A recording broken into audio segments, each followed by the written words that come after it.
Students, स्वास्थ्य एवं शारीरिक शिक्षा का एक पेपर और देखते हैं हम। इसमें किस तरह के प्रश्न हैं और क्या इसके आंसर रहेंगे, तो चलिए देख लेते हैं इन सभी के आंसर्स को और इस क्वेश्चन पेपर को भी। तो यहाँ पर जो पहला क्वेश्चन है, एक स्वस्थ व्यक्ति 1 मिनट में कितनी बार श्वसन क्रिया करता है? तो स्वस्थ व्यक्ति जो है 1 मिनट में 18 बार श्वसन क्रिया करता है, ये ध्यान रखना, 18 बार। 72 बार उसका दिल धड़कता है, लेकिन श्वसन क्रिया जो है सांस लेता है वो 18 बार के आसपास। ठीक है। इसके बाद जो है, विटामिन सी की कमी से कौन सा रोग होता है? तो यहाँ पे which disease is caused by deficiency of vitamin C? तो ये हो जाएगा स्कर्वी। ठीक है। यहाँ पहला क्वेश्चन भी है, how many times a person does breathe in a minute? इसके बाद जो नेक्स्ट क्वेश्चन है, इसमें पूछा गया भारत का राष्ट्रीय खेल कौन सा है? Which is the national sports of India? तो आंसर हो जाएगा हॉकी।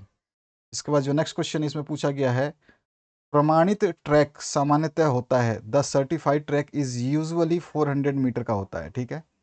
नेक्स्ट जो क्वेश्चन इसमें पूछा गया आपसे, योग से क्या तात्पर्य है?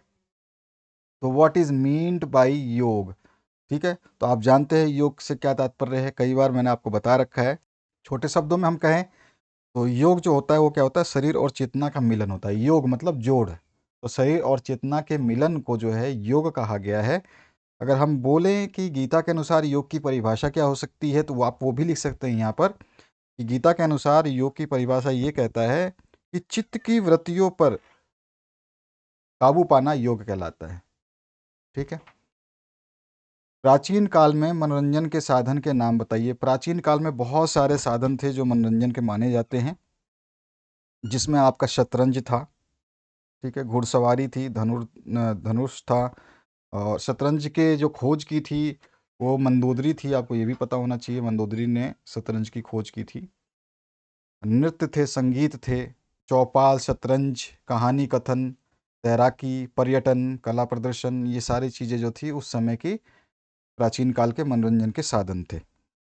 इसके अलावा जो नेक्स्ट क्वेश्चन की बात करें हम, तो यहाँ पूछा गया डेंगू रोग कैसे फैलता है? तो डेंगू रोग जो है कैसे फैलता है, आप बता सकते हैं आराम से कि ये जो है एक एडीज प्रजाति के मच्छर के काटने से फैलता है। ये मच्छर के काटने से तो फैलता है, लेकिन प्रजाति का नाम लिखेंगे तो अच्छा रहेगा। तो डेंगू रोग जो है एडीज प्रजाति के मच्छर के काटने से फैलता है। स्वास्थ्य शिक्षा की परिभाषा लिखिए। Right the definition of health education. स्वास्थ्य शिक्षा की परिभाषा आप क्या लिखेंगे? तो हम लिख सकते हैं स्वास्थ्य शिक्षा की परिभाषा कि विशेष, या हम कह सकते हैं कि स्वास्थ्य शिक्षा को एक सतत और गतिशील शिक्षक सामग्री के रूप में माना जाता है, जो लोगों को स्वस्थ रहने, अपने स्वास्थ्य को सुधारने और बीमारियों से लड़ने की जो है क्या कहता है, शिक्षा देता है। ठीक है। स्वास्थ्य शिक्षा का ये अर्थ है। इसके बाद जो है आपका नेक्स्ट है, कबड्डी खेल को दक्षिण भारत में किस नाम से जाना जाता है? तो क्वेश्चन है, what is the name of kabaddi game played in south India? तो साउथ इंडिया में इसको शायद हुकड़ू कू ऐसे कुछ कहते हैं। मैं आपको क्लियर कर देता हूँ, इसका नाम जो था चेटू गुडू कहा जाता है इसको। साउथ इंडिया में, दक्षिण भारत में कबड्डी को चेटू गुडू कहा जाता है। और कबड्डी जो खेल है, ये कबड्डी खेल की ही वजह से आपका अभिमन्यु जो है वो फंसा था चक्रव्यूह में, क्योंकि कबड्डी भी चक्रव्यूह का खेल होता है। इसमें चारों तरफ से लोग जो है एक व्यक्ति को घेरते हैं। पाचन तंत्र का मुख्य कार्य क्या है? तो पाचन तंत्र का मुख्य कार्य ये है कि ये जो आपका भोजन होता है उसको छोटे छोटे टुकड़ों में विभक्त करके शरीर को आवश्यक पोषक तत्व जो है अवशोषित करने में मदद मदद करता है। What is the main function of digestive system? इसके बाद जो है आपका, शारीरिक शिक्षा के बिना मानव जीवन खतरे में पड़ सकता है, इसकी जो है स्पष्ट करना है। तो आप बता सकते हैं शारीरिक शिक्षा की, वही अभी मैंने बताया शारीरिक शिक्षा होता क्या है। ठीक है। और ये स्वास्थ्य शिक्षा या शारीरिक शिक्षा एक ही बात होती है। इसमें फिजिकल एजुकेशन जो हम देते हैं, ये human life can be in danger, explain this statement. तो हम बता सकते हैं शारीरिक शिक्षा जो है इससे ये बहुत ही महत्वपूर्ण है। इस शारीरिक शिक्षा से हमें पता चलता है कि हमारे तंत्र तंत्रिकाएँ कैसे काम करती हैं, हमें स्वस्थ कैसे रहना है, हमें बीमारियों से कैसे लड़ना है। कौन से समय में कौन सी चीज़ें खानी चाहिए, कौन सी चीज़ें नहीं खानी चाहिए जो हमारे स्वास्थ्य के लिए अच्छी होंगी। तो इस तरह से आप जो है डिस्क्राइब कर सकते हैं, अपने मन से जो है इसमें लिख सकते हैं, इसमें कोई इश्यू नहीं है।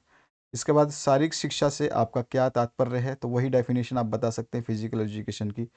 इसके बाद जो नेक्स्ट क्वेश्चन है उसकी बात कर लेते हैं। नेक्स्ट क्वेश्चन में आपसे क्या पूछा गया है?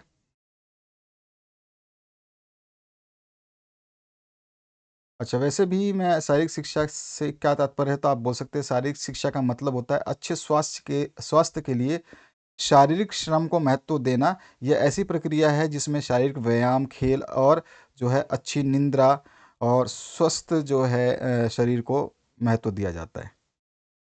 प्राचीन काल में भारत में कौन कौन से खेल खेले जाते थे, तो अभी वही क्वेश्चन आपका आ रहा है। कबड्डी खेल, यहाँ पर देखिए प्राचीन काल में अच्छा मनोरंजन के साधन थे और खेल की बात हो रही है। तो यहाँ पर जो है प्राचीन काल में बहुत सारे खेल खेले जाते थे, जिसमें शतरंज था आपका, और उसके अलावा आखेड़ था, चौसर था, सांप सीढ़ी थी, खो खो था, कुश्ती थी, तलवारबाजी थी, भाला फेंकना था, तीरंदाज था, घुड़सवारी थी, रथों की दौड़ थी। ये सब चीज़ें जो है पहले खेले जाते थे, जो बॉल भी था। अब आगे बढ़ते हैं नेक्स्ट क्वेश्चन पे। कबड्डी या हैंडबॉल के दो दो खेल नियम लिखिए। कबड्डी या हैंडबॉल के दो दो खेल नियम कौन से हो सकते हैं? दोनों में से किसी एक को ही लिखना है आपको। कबड्डी का लिख दीजिए या हैंडबॉल का लिख दीजिए। उनमें से कोई भी, उनके जिसका भी आपको पता है उसके दो नियम लिख देने हैं। तो हम कह सकते हैं कबड्डी मैच जो है 40 मिनट का होता है, सबसे पहला नियम तो ये हो गया, ठीक है।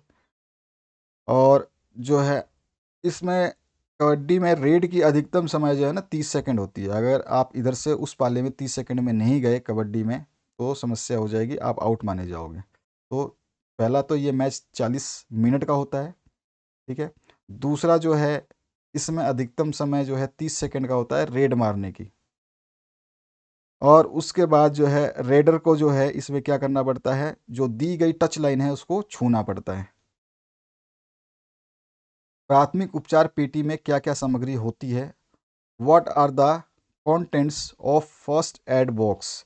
फर्स्ट एड बॉक्स में जो है कौन कौन से कंटेंट्स होते हैं ये हमें बताना होता है। तो सबसे पहले तो सिंपल सिंपल चीज़ें इसमें रहती हैं। पहली बात बता दूं, इसमें बहुत ज़्यादा ऐसी चीज़ नहीं रहती जो आप जिसका मिस यूज़ करें। सबसे पहले दर्द निवारक गोलियां होती हैं या दवाएं बोल सकते हैं आप, ठीक है। उसके बाद बैंडेज होती है, हम्म, पट्टी होती है, और कॉटन होता है। उसके अलावा जो है आपका क्या कहते हैं, थर्मामीटर बहुत इंपॉर्टेंट थर्मामीटर होता है। दस्ताने भी होते हैं इसमें।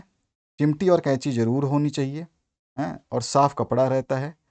एंटीबायोटिक टैबलेट्स होती हैं या ट्यूब होती हैं। ट्यूब जो होती है एंटीसेप्टिक, जैसे कि बोरोलिन, इस टाइप का। और उसके अलावा जो है आयोडीन सॉल्यूशन, ठीक है। आयोडीन सॉल्यूशन देखा होगा आप, कभी चोट लगी होगी तो डॉक्टर के पास गए होगे तो रुई में भिगा करके एक लाल लाल सी दवाई लगा देता है आपके ऊपर।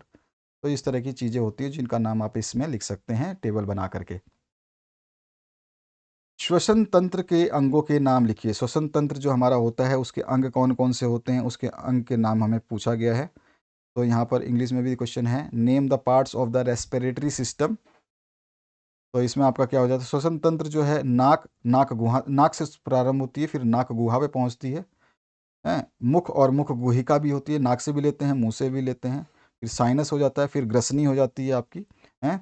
उसके बाद में स्वर यंत्र हो जाता है, श्वास नली होती है, ब्रांकाई हो जाते हैं, फेफड़े होते हैं, डायफ्राम होते हैं। आपने साइंस में पढ़ा हुआ है, इसको बताने की ज़रूरत भी नहीं लगता है मुझे। सड़क पर चलते समय हमें यातायात के किन नियमों का पालन करना चाहिए? तो सड़क पर चलते समय हम सारे नियम को वही पालन करते हैं। सबसे पहले कि हम किस तरफ चलेंगे ये हमें पता होना चाहिए, है, किस तरफ चलना चाहिए। तो सड़क पर हमेशा बाईं ओर चलना चाहिए, पहली बात तो, ठीक है। सड़क पार करते समय पहले दाएं और बाएं दोनों तरफ जो है आपको देखना चाहिए। सड़क पर लगे यातायात चिन्हों का जो है पालन करना चाहिए। जेब्रा क्रॉसिंग का इस्तेमाल ज़रूर करना चाहिए, कहीं से भी क्रॉसिंग नहीं करना चाहिए, हैं। वाहनों से उचित दूरी बना के रखना चाहिए। ट्रैफिक की दिशा का भी ध्यान रखना चाहिए कि ट्रैफिक किस ओर जा रही है और किस ओर से आ रही है। और उसके अलावा जो है अगर हम सड़क पे चल रहे हैं तो सीट बेल्ट या जो भी हमारा जो साधन हम यूज़ कर रहे हैं, अगर बाइक चला रहे हैं तो हमें हेलमेट यूज़ करना चाहिए, और गाड़ी चला रहे हैं तो हमें सीट बेल्ट यूज़ करना चाहिए। कभी भी नशे में वाहन नहीं चलाना चाहिए, हैं। और सड़क पर स्टंट नहीं करना चाहिए, गलत दिशा में उल्टी दिशा में यानी कि वाहन नहीं चलाना चाहिए। तो ये सारे नियम जो है इसमें होते हैं, इन नियमों का पालन करना चाहिए। बहुत सारी चीज़ें आप लिख सकते हैं, बहुत ही सिंपल पेपर आता है, बस आपको थोड़ा सा अंडरस्टैंडिंग रख के लिखनी होगी।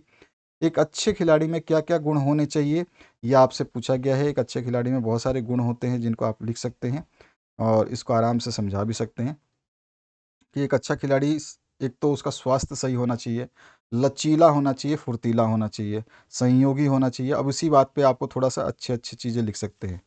ठीक है, संयोगी होना चाहिए और मतलब टीम स्पिरिट होनी चाहिए उसकी, आत्मविश्वास होना चाहिए, आत्मविश्वास होना चाहिए, आत्म अनुशासन, आत्म नियंत्रण होना चाहिए, लक्ष्य उसका निर्धारित होना चाहिए, उसको सम्मिलित कार्य करने की जो है उसके अंदर शक्ति होनी चाहिए कि सबको साथ लेकर चले, बढ़िया समय प्रबंध करे कि इतने समय में ये चीज़ हमें करनी है। ठीक है, लक्ष्य पर ध्यान केंद्रित करने वाला होना चाहिए, लक्ष्य प्राप्ति के लिए जो प्रयासरत होना चाहिए, अपने और दूसरों की उन्नति के लिए कार्य करने की क्षमता होनी चाहिए, दूसरे के प्रति रिस्पेक्ट होनी चाहिए, हार का सामना करने का साहस भी होना चाहिए और कभी भी अपना साहस ना छोड़े, इसकी भी जो है उसके अंदर कैपेसिटी होनी चाहिए। तो ये सारी चीज़ें आप इसमें लिख सकते हैं आराम से। और इसके बाद जो है यहाँ पर आपको निम्न में से किसी एक खेल का जो है सचित्र वर्णन करना है, तो जिसमें आपका खो-खो है, वॉलीबॉल है, क्रिकेट है, हैंडबॉल है। तो इस तरह का ये प्रश्न पत्र है जिसके सॉल्यूशन को हमने डिस्कस किया। तो आप जो है इनको तैयार भी कर सकते हैं। इससे पहले मैंने 2-3 पेपर आपको दिए हुए हैं, अगर आप सारे क्वेश्चन पेपर्स पढ़ते हैं हर सब्जेक्ट के तो आपको कोई इश्यू नहीं होगा। आप आराम से जो है जितने भी क्वेश्चन पेपर्स हैं उनको सॉल्व कर पाएँगे और बेहतरीन तरीके से अपनी तैयारी को अंजाम दे पाएँगे और अच्छे नंबर लाएँगे। Thank you very much, have a good day.